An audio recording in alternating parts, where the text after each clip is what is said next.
नमस्कार, मैं हूं धर्मेंद्र पाटीदार। आप देख रहे हैं मालव संदेश। कांग्रेस के पूर्व प्रत्याशी रहे श्यामलाल जोगचंद ने आज शक्ति प्रदर्शन कर किया नामांकन दाखिल। मंदसौर जिले की मल्हारगढ़ विधानसभा क्रमांक 225 में श्यामलाल जोगचंद ने अपने समर्थकों के साथ आज विशाल वाहन रैली निकालकर शक्ति प्रदर्शन किया और तहसील कार्यालय पर अपना नामांकन दाखिल किया। आपको बता दें कि यहां पर एक अनार 100 बीमार वाली कहानी हो रही है। ऐसा हम इसलिए कह रहे हैं क्योंकि यहां पर कांग्रेस ने अपनी दूसरी सूची में परशुराम सिसोदिया को अधिकृत उम्मीदवार बनाया है, जिसके बाद दो बार 2008 और 2013 में कांग्रेस के प्रत्याशी रहे श्यामलाल जोगचंद नाराज हो गए और आज जोगचंद ने अपने हजारों समर्थकों के साथ पिपलिया मंडी स्थित कार्यालय वाहन रैली के साथ नारायणगढ़ होते हुए मल्हारगढ़ तहसील कार्यालय पहुंचे, जहां पर उन्होंने अपना नामांकन दाखिल किया। श्यामलाल जोगचंद ने निर्दलीय लड़ने की कोई भी बात नहीं कही है, लेकिन उन्होंने हमारे संवाददाता से बात करते हुए यह जरूर कहा है कि टिकट नहीं मिलेगा तो भी मुझे भोपाल तो जाना है, चाहे जनता मुझे बस से भेजे, ट्रेन से भेजे, लेकिन मैं इस बार भोपाल जाऊंगा। तो हमें इन्हीं बातों से लग रहा था कि इस बार श्यामलाल जोगचंद निर्दलीय चुनाव लड़ सकते हैं। समर्थकों से एक एक सिक्का जमा कर पैसा इकट्ठा किया और नामांकन किया दाखिल। आपको बता दूं कि श्यामलाल जोगचंद ने आज शक्ति प्रदर्शन करते हुए नामांकन तो दाखिल किया, लेकिन नामांकन दाखिल में जो पैसे जमा किए गए उसमें उन्होंने अपने समर्थकों से एक रुपए का सिक्का मंगवाया, 5,000 रुपए इकट्ठा कर अपना नामांकन दाखिल किया। आज हमने हजार मल्हारगढ़ विधानसभा क्षेत्र की जनता के साथ मिलकर के फॉर्म भरा है और हमें उम्मीद है कि मल्हारगढ़ विधानसभा क्षेत्र की जनता का अपूर्व आशीर्वाद हम लोगों को मिलेगा। आपने कहा था कि मैं तो कांग्रेस का सच्चा सिपाही हूँ, फिर भी आपने पार्टी से बगावत करके और फॉर्म भरा है।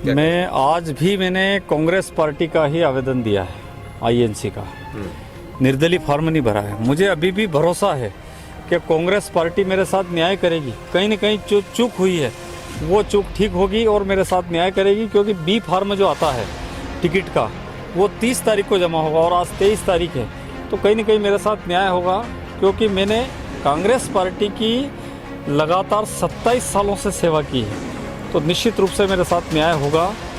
और आज हमने जो आवेदन दाखिल किया वो कांग्रेस के माध्यम से किया। अगर नहीं मिलता है आपको, B फॉर्म नहीं मिलता है, तो फिर क्या करेंगे आप? B फॉर्म नहीं मिलता है तो जो जनता है मल्हारगढ़ विधानसभा क्षेत्र की, मैंने अभी थोड़ी देर पहले भी कहा कि हमें भोपाल जाना है विधानसभा में, और वहाँ जाकर के गरीब मजदूर किसान और विधानसभा का प्रत्येक जो अंतिम पंक्ति का आदमी, उस आदमी की आवाज़ को वहाँ उठाना है।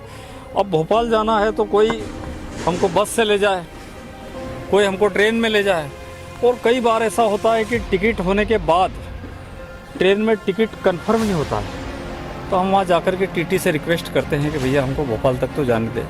तो मल्हारगढ़ विधानसभा क्षेत्र की जो जनता है वो हमारी TT है, और हमें उम्मीद है कि वो हमको मल्हारगढ़ विधानसभा क्षेत्र की जनता भोपाल भेजेगी, और मैं मल्हारगढ़ विधानसभा क्षेत्र की जनता का बेटा हूँ। आज मैंने जैसे ही कहा कि मैं फॉर्म भर रहा हूँ, और हज़ारों हजार की संख्या में जो लोग इकट्ठे हुए, एक रुपया अपने घर से लाए, और ये जो फॉर्म मैंने भरा है उसका पैसा यहाँ की जनता ने 5,000 रुपया, उन्होंने एक सिक्का इकट्ठा करके मुझे यहाँ पर दिया, और हज़ारों हजार लोग अपने अपने तेल से अपने उससे यहाँ आए। और ये जो चुनाव है ये मल्हारगढ़ विधानसभा क्षेत्र की जनता चुनाव मुझे लड़ाएगी। परशुराम जी ने रोए हैं, परशुराम जी रोए हैं, बोले कि मुझे मेघवाल समाज के लिए बोले हो कि मेघवाल समाज मेरे को वोट नहीं देगा, इसलिए रो रहा हूं। 7 सीटों पर मेरा ये निवेदन है कि मैं चूँकि 27 साल से, मैंने पहले ही बताया कि मैं कांग्रेस पार्टी का यहाँ सिपाही हूँ, और गरीब मजदूर के अलावा दलित हो, मुस्लिम हो, सिख हो, ईसाई हो, आम आदमी, स्वर्ण हो, कोई भी हो, जो मजदूर हो, किसान हो, व्यापारी हो, कोई भी हो, मैंने हर आदमी की लड़ाई लड़ी है। मेरे साथ एक समाज नहीं, सर्व समाज, सारी जातियां, सारे धर्म के लोग मेरे साथ हैं, और वो सब आशीर्वाद मुझे देंगे। और मुझे ऐसा लगता है कि अगर कोई इस तरीके की बात करता है तो बिल्कुल गलत है। और रोना धोना ये अलग बात है, तो वो उस विषय पे मैं कोई टिप्पणी नहीं करना चाहता हूँ, क्योंकि मैं जो चुनाव यहाँ लड़ने के लिए आया हूँ, तो मुझे कोई चुनाव लड़के विधायक बन के कोई धन कमाने के लिए नहीं आया हूँ। मैं 27 साल से यहाँ कांग्रेस पार्टी के लिए काम करता हूँ, और यहाँ जो गरीब आदमी है, कई बार स्थिति ये है कि डोड़ा चूरा में लोगों को फंसा देते हैं, कई बार स्थिति है कि गरीब आदमी की कोई सुनता नहीं, कूपन लेने जाओ तो उनकी कोई सुनता नहीं, आम आदमी की कोई नहीं सुनता। तो ऐसी स्थिति में मैं उनके साथ खड़ा रहता हूं, और यहाँ की जनता को इस बात के लिए मैं धन्यवाद देता हूं कि जब मैंने एक SMS किया तो यहाँ की जनता हज़ारों हजार की संख्या में मेरे साथ आई है। तो मुझे पूर्ण विश्वास है कि जनता मुझे यहाँ से जिता करके भेजेगी, चाहे कोई रोए चाहे नहीं रोए, उससे कोई फर्क अब ये नहीं। बताओ क्या आपको रहेगा? कि दिन 2 आपने तारीख को ये क्या दिन रहेगा? आपने फार्म भरा है, ये चमकाने के लिए भरा है कि चुनाव लड़ने के लिए भरा है? 2 तारीख को क्या रहेगा? मैंने आपको स्पष्ट कर दिया कि मुझे भोपाल विधानसभा में पहुंचना है, और मल्हारगढ़ विधानसभा क्षेत्र के प्रत्येक समाज की, प्रत्येक धर्म की, प्रत्येक नागरिक की, बुजुर्ग हो महिला हो, सबकी सेवा करना, उनके चरणों में बैठ कर के काम करना है। और मैंने फिर कहा कि हमको जाना भोपाल है। अब भोपाल टिकट से जाएं या टीटी भेजे, तो मल्हारगढ़ विधानसभा क्षेत्र की जनता टीटी है, और मुझे विश्वास है कि ये जनता मुझे भेजेगी। लेकिन मैं फिर कहना चाहता हूं कि कांग्रेस पार्टी के हाईकमान पे मुझे भरोसा है कि कांग्रेस का हाईकमान मेरे साथ न्याय करेगा। देखिए सर, कमलनाथ जी तो ये कह रहे हैं कि 4000 टिकटों के फॉर्म